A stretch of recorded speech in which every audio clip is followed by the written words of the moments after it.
allons vous présenter le thème suivant, les plateformes de live streaming, un nouveau canal de distribution. Ce sujet sera présenté par l'ensemble des personnes ici présentes. Nous allons aborder les 11 thèmes suivants au cours de cette présentation. Au cours de ces 4 dernières années, les consommateurs chinois ont pris goût au shopping via des services de diffusion en direct tels que Facebook Live, Amazon Live. En effet, avec le progrès continu de la technologie, la forme de shopping en ligne s'est étendue du texte et de l'image à de la vidéo en direct. Nous allons donc vous définir les termes suivants pour que vous puissiez mieux vous projeter. Le live streaming est une technologie basée sur la diffusion en direct de flux audio et vidéo sans nécessité de téléchargement sur des sites internet ou des plateformes sociales. L'incertitude produit fait référence à l'effet du produit porté, comme par exemple comment taille le produit sur telle personne. Enfin, l'intention d'achat peut être définie comme la disposition d'un consommateur qui se déclare favorable à l'achat d'un bien ou d'un service. Afin de vous imaginer ce qu'est un live shopping et de mieux vous projeter dans notre exposé, nous avons pris l'exemple de l'enseigne d'un live shopping de chez Jules, pour la première fois qui a été utilisée cet été pour le Tour de France. Donc, dans ce live shopping, Brice, candidat de Koh-Lanta et surtout ambassadeur de Jules Tour de France, a été invité pour animer ce live et pour parler des produits de cette collection. Donc, dans ce live, nous pouvons voir qu'ici à gauche, il y a un chat en direct via lequel les viewers peuvent interagir avec Brice et Brice peut répondre via sa tablette et en direct. De plus, au cours de ce live, Brice va expliquer les produits et les personnes présentes dans ce live vont porter les produits et les essayer devant les viewers. Et enfin également dans ce live, ici à droite, nous pouvons voir que le viewer peut directement acheter le produit présenté en direct avec la présentation des produits au cours du live. Alors, du coup, les différents articles qu'on a étudiés nous ont permis de poser cette problématique. Donc, quelles sont les caractéristiques liées au live streamer et à la plateforme livestream pour réduire l'incertitude feed produit et in fine augmenter l'intention d'achat. Ça, c'est les différents articles qu'on a étudiés. Si vous voulez, vous pouvez scanner. En ce qui concerne notre plan de revue de littérature, dans un premier temps, on va voir les conséquences des caractéristiques du live streamer, donc sur l'attachement et l'engagement, mais aussi sur l'incertitude feed produit. Et dans la deuxième partie, on verra les conséquences de la plateforme live streaming, donc notamment sur l'attachement. Je vais commencer par vous exposer du coup les conséquences des caractéristiques du live streamer, et je vais tout d'abord commencer avec l'interactivité. Du coup, les auteurs de mon article, ils ont montré via la théorie SOR que l'interactivité est très importante dans un live streaming. La théorie SOR, qu'est-ce que c'est? C'est tout simplement stimulus, organisme, réponse. Et en fait, ça stipule qu'un stimulus, donc ici dans ce modèle, c'est l'interactivité, ça déclenche une réponse. La réponse, c'est ici le comportement d'engagement des viewers, qui est basé sur un organisme interne, et l'organisme, c'est la force des liens. Alors, la force des liens, qu'est-ce que c'est? C'est tout simplement l'envie qu'ont les viewers à créer des liens entre eux sur le chat, finalement à créer une communauté. Et l'interactivité du coup du streamer, elle influence cette envie chez les viewers. Pour expliquer ça, les auteurs ils ont montré que l'interactivité, elle pouvait être distincte en deux variables. On a la réactivité et la personnalisation. Et ces deux variables, elles peuvent avoir un effet positif et négatif sur l'envie qu'ont les viewers de créer une communauté et d'échanger entre eux. Pour ce qui est de la réactivité, ils ont montré que le streamer il devait répondre aux questions que se posaient directement les viewers sur le chat, pour que ça soit interactif et pour qu'ils aient envie de créer une communauté. S'il ne le fait pas, les viewers ils vont quitter le live tout simplement, ils seront déçus. Mais par contre, ils ont montré aussi que le streamer ne devait pas consacrer l'ensemble du live à répondre aux questions, parce que ça a créé de la frustration chez d'autres viewers qui voudront découvrir de nouveaux produits. Et du coup, dans ces cas-là, ça aura un effet négatif. Et c'est la même chose pour la personnalisation. Ils ont montré que quand le streamer y répondait avec le pseudo du viewer, ça permettait de renforcer la force des liens. Mais s'il y a trop de personnalisation, ça devient encore négatif. Et du coup, l'interactivité, elle peut avoir un effet positif et négatif sur la force des liens. qui elle, a un impact sur le comportement des engagements. Et on voit également qu'il y a deux autres variables qui influencent l'impact de l'interactivité. Ces deux autres variables, c'est la popularité et la durée d'adhésion des membres. Je vais commencer par expliquer la popularité. La popularité dans un live streaming, qu'est-ce que c'est? C'est tout simplement le nombre de viewers qu'a un live. Plus il y a de viewers présents sur un live, plus le live est dit populaire.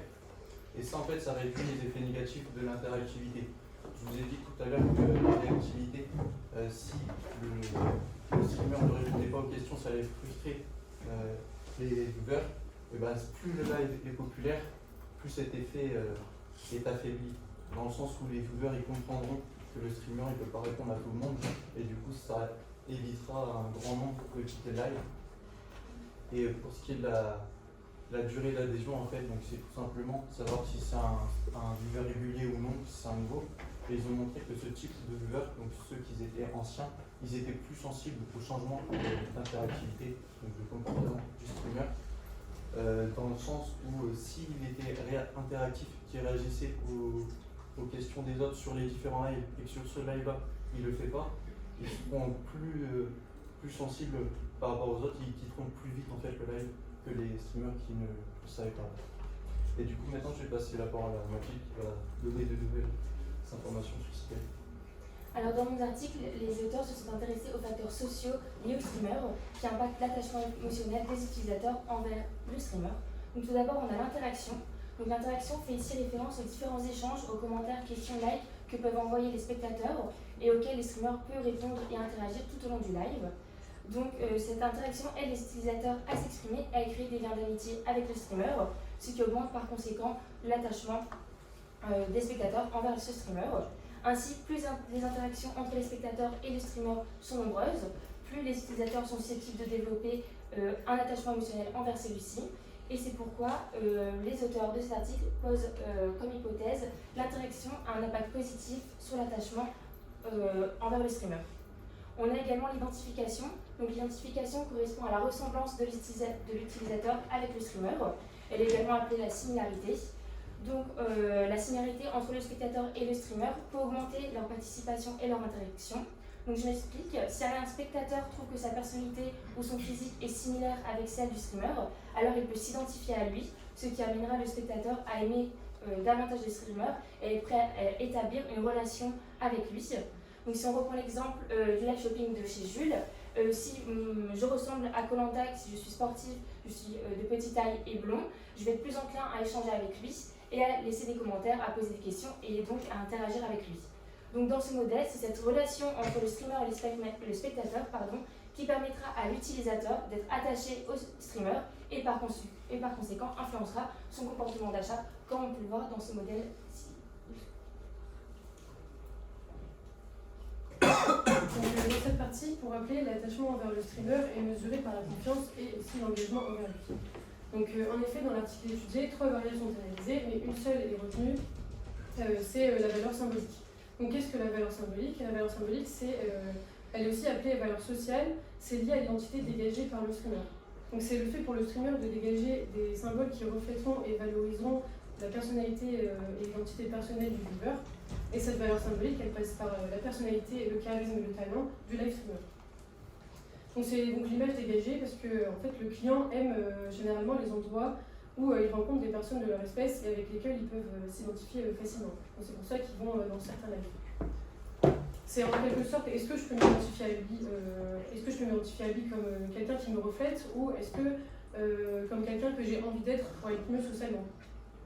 Donc cette identification a lieu au cours du live et dans le rapport avec le streamer, puisque le client observe la personnalité directement du streamer et il peut observer, admirer son attitude, son charisme, etc.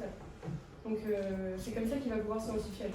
Par exemple, si on prend l'exemple de Booba, c'est un homme charismatique, donc s'il est invité sur un live shopping et qu'il présente des produits qui le représentent, le streamer va avoir envie de se projeter et de se dire, il va avoir dans la tête du viewer, il va se dire qu'il va vouloir s'identifier à lui plus tard, et il va admirer Booba pour son charisme et il va se dire moi aussi j'ai envie d'être comme ça pour être mieux socialement. Donc Booba reflète et valorise des identités du viewer. Donc par conséquent, cette identification avec le streamer impacte la relation long terme entre les deux. La valeur symbolique a un effet direct sur la confiance envers le streamer, donc c'est ce qui est expliqué et analysé dans l'article. Et puisque le viewer a la conviction que le vendeur est digne de confiance, donc il ne va pas le duper, et c'est comme ça qu'il va se sentir confiant dans le live et refléter l'identité du vendeur. Et enfin, la valeur symbolique affecte de manière significative également l'engagement. Et c'est ce qu'on cherche à expliquer dans cet article, c'est que l'identification avec les diffuseurs améliore la relation à long terme et donc l'attachement envers le streamer. Donc je laisse la parole à Lisa pour compléter mon analyse. Par ailleurs, on s'aperçoit que le transfert émotionnel impacte essentiellement dans l'engagement envers le live streamer. Le bonheur est considéré comme l'émotion la plus importante dans un contexte commercial de diffusion en direct. De ce fait, le live streamer va jouer énormément avec cette émotion pour en tirer profit. En effet, si le live streamer est plus joyeux, plus dynamique, plus souriant, les viewers seront plus enclins à interagir de manière positive avec lui, mais également à être plus attachés par la suite. On constate deux types d'interactions positives. Les interactions monétaires, comme par exemple les pourboires, les cadeaux virtuels achetés avec de la vraie monnaie, ou les interactions non monétaires, comme par exemple les likes ou les commentaires. Le type d'interaction choisi par le viewer va dépendre de son engagement envers le live streamer. En effet, un viewer qui aura un certain engagement envers le live streamer aura tendance à lui envoyer plus de pourboires ou de cadeaux virtuels pour justement lui montrer son attachement, tandis que s'il s'agit d'un live streamer entre guillemets lambda, le viewer aura davantage tendance à interagir avec lui de manière lucrative en lui mettant des likes ou des commentaires pour le récompenser pour le divertissement ou pour tout simplement le soutenir.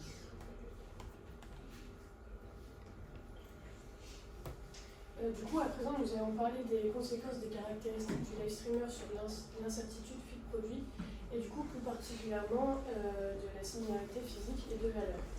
Donc pour ça, on va s'appuyer sur du coup, ce modèle conceptuel qui répond à la théorie des signaux qui a été initiée par Spencer en 1974 et du coup qu'on a retrouvé dans notre article.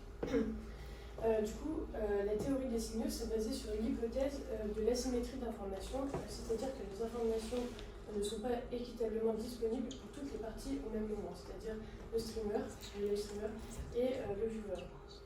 Or, si les acheteurs ne disposent pas d'informations suffisantes dans une phase d'achat, ils risquent de ne pas déclencher ce dernier. Les vendeurs ont donc tout intérêt à se différencier en envoyant aux consommateurs ce qu'on appelle des signaux. Ici, du coup, dans ce modèle, deux variables sont mises en avant. Ce sont les deux catégories de signaux qui vont être analysées, c'est-à-dire les similarités physiques et les similarités de valeur entre du coup, le live streamer et le viewer.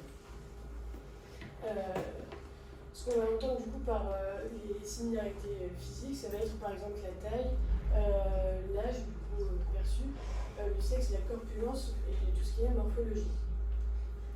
Donc, on va s'intéresser du coup à ces similarités, notamment dans ce qu'on appelle l'essai par procuration. Du coup, l'essai par procuration, c'est le fait que que le live streamer, du coup, qui essaie des produits d'expérience, présente des ressemblances et des similitudes avec les viewers. Du coup, par produit d'expérience, on entend tout ce qui est produits palpables, comme par exemple la cosmétique ou encore les vêtements. Dans l'essai par procuration, le streamer va faire différentes démonstrations poussées afin que le viewer puisse percevoir l'effet porté et également questionner le streamer sur les interrogations qu'il pourrait avoir par le biais du chat mis à disposition lors du live stream, enfin le live shopping. Du coup, le live streamer est considéré comme la représentation à travers l'écran du viewer. On peut y avoir un effet miroir ressenti par le viewer. Le fait que le streamer du coup ressemble au viewer rassure et réduit l'incertitude fit produit. Parce qu'en fait, il va y avoir un gain d'informations visuelles et auditives, car dans le cas par exemple d'un vêtement, on peut se rendre compte du rendu sur le mannequin en mouvement et obtenir du coup des réponses à nos questions sur par exemple la sensation, enfin tout ce qui est retour d'expérience du viewer. du streamer, pardon. Du coup, voilà. Après, il y a également la similarité des valeurs. Donc, pour que vous puissiez comprendre, je vais vous donner quelques exemples de valeurs. Donc, ça va par exemple être le fait d'être écologiste, végétarien et vegan, mais également féministe. Le live streamer, ici, va chercher à ce que le client s'identifie à lui, qu'il ait un peu un sentiment d'appartenance à un live.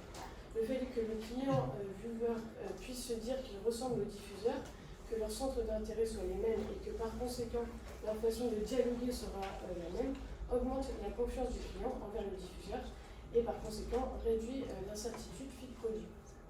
Le fait d'avoir des valeurs similaires induit que le reste de l'audience également va avoir des valeurs similaires et donc un effet d'appartenance se crée une fois de plus.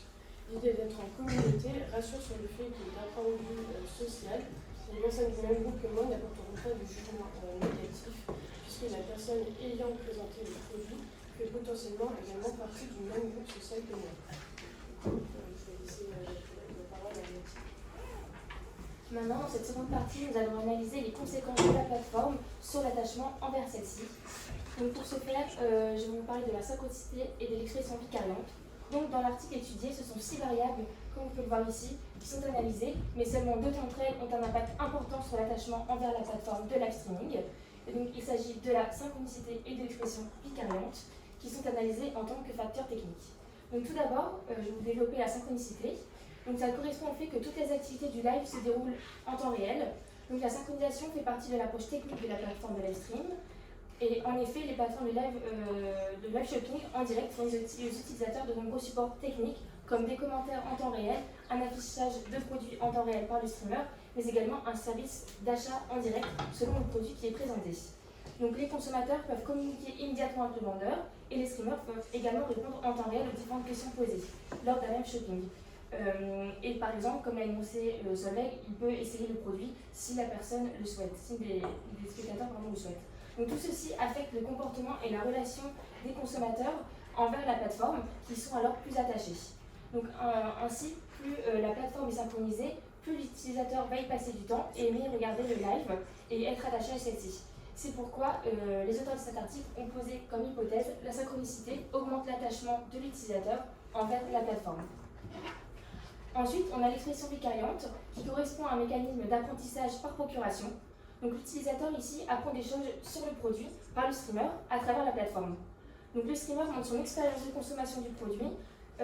Par exemple, le streamer va essayer un produit et le spectateur ressentira l'expérience de consommation de ce produit.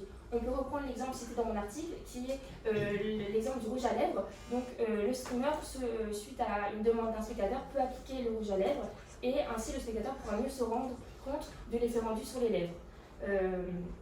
Voilà. Et donc l'expression vicariante, c'est mieux. Donc l'expression vicariante comprend 4 fonctions. Donc la cartographie analogique qui correspond aux caractéristiques similaires entre le spectateur et le streamer. On a également la triabilité qui correspond au fait que les diffuseurs peuvent essayer le produit à la demande du spectateur, comme je vous l'ai énoncé avec le rouge à lèvres. On a également la démontrabilité de l'expérience par procuration qui correspond au fait que le streamer peut montrer au spectateur l'apparence des produits et également développer leur expérience psychologique avec ce dernier.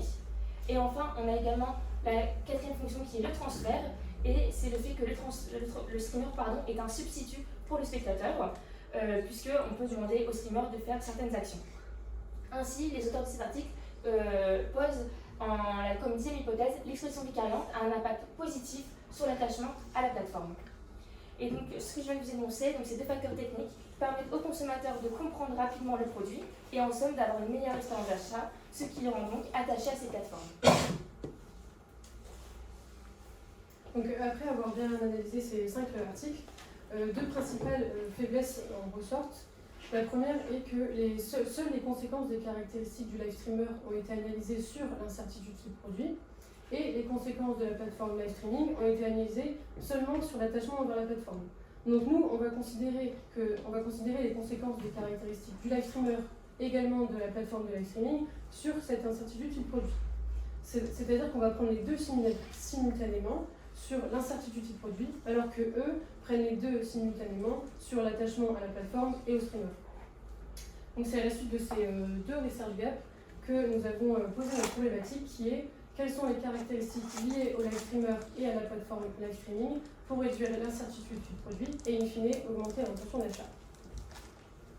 Donc voici notre modèle conceptuel pour cet exposé. On s'est donc demandé comment les caractéristiques du live streamer et comment les caractéristiques de la plateforme pouvaient réduire l'incertitude du produit et in fine augmenter l'intention d'achat. Et nous avons posé quelques hypothèses en fonction des variables qu'on a à trouver. On a donc réalisé 5 entretiens, et pour ces entretiens, on a réalisé un guide d'entretien que je vous propose pour réussir. Je ne vais pas détailler toutes les questions, mais on va simplement vous détailler les 2 thèmes. Donc, dans le premier thème, on s'est intéressé au rôle du streamer et du live streaming pour réduire l'incertitude feed produit. Et dans le second thème, du coup, on s'est intéressé cette fois-ci au rôle du streamer et de la plateforme live streaming, mais pour augmenter l'intention d'achat. Du coup, nous allons passer maintenant à l'analyse du contenu de nos entretiens. Donc, comme vous pouvez le voir ici, les réponses sont liées au thème 1 et sont du coup assez représentatives. Cela du coup confirme un peu ce qu'on a dit précédemment. Par exemple, nos personnes interviewées vont accorder une certaine importance aux similarités physiques, puisqu'ils nous ont par exemple dit que c'est toujours mieux d'avoir quelqu'un qui a la même corpulence. Du coup, il va aussi d'avoir la personnalité dégagée par le streamer lors d'un live, ce que l'on a pu constater pendant une des interviews également, puisque une des personnes a dit s'il est blasé et pas souriant, je quitterai le live. Ensuite, il y a également une importance forte pour la connaissance et le professionnalisme détenu par le streamer, puisque comme l'a dit le répondant de Mathilde, j'attends de lui principalement qu'il connaisse parfaitement le produit afin de répondre au mieux à nos interrogations et qu'en cas de réel doute, je ne perçoive pas ces conseils comme une incitation à l'achat. On observe une légère baisse pour ce qui est les similarités de valeur, bien qu'elles soient toujours représentatives. Et on a par exemple retenu l'un des verbatims suivants qui est « Il est important de partager certaines valeurs avec le streamer afin de s'identifier à lui ». Ensuite, pour le second thème, on a la synchronicité et la présence sociale qui sont importants pour les personnes que nous avons interviewées, puisque, je cite, cela permet d'interagir facilement et rapidement avec les autres viewers et donc on a leur avis en direct et ça correspond aux caractéristiques, facteurs techniques de la plateforme comme je vous ai énoncé dans la présentation.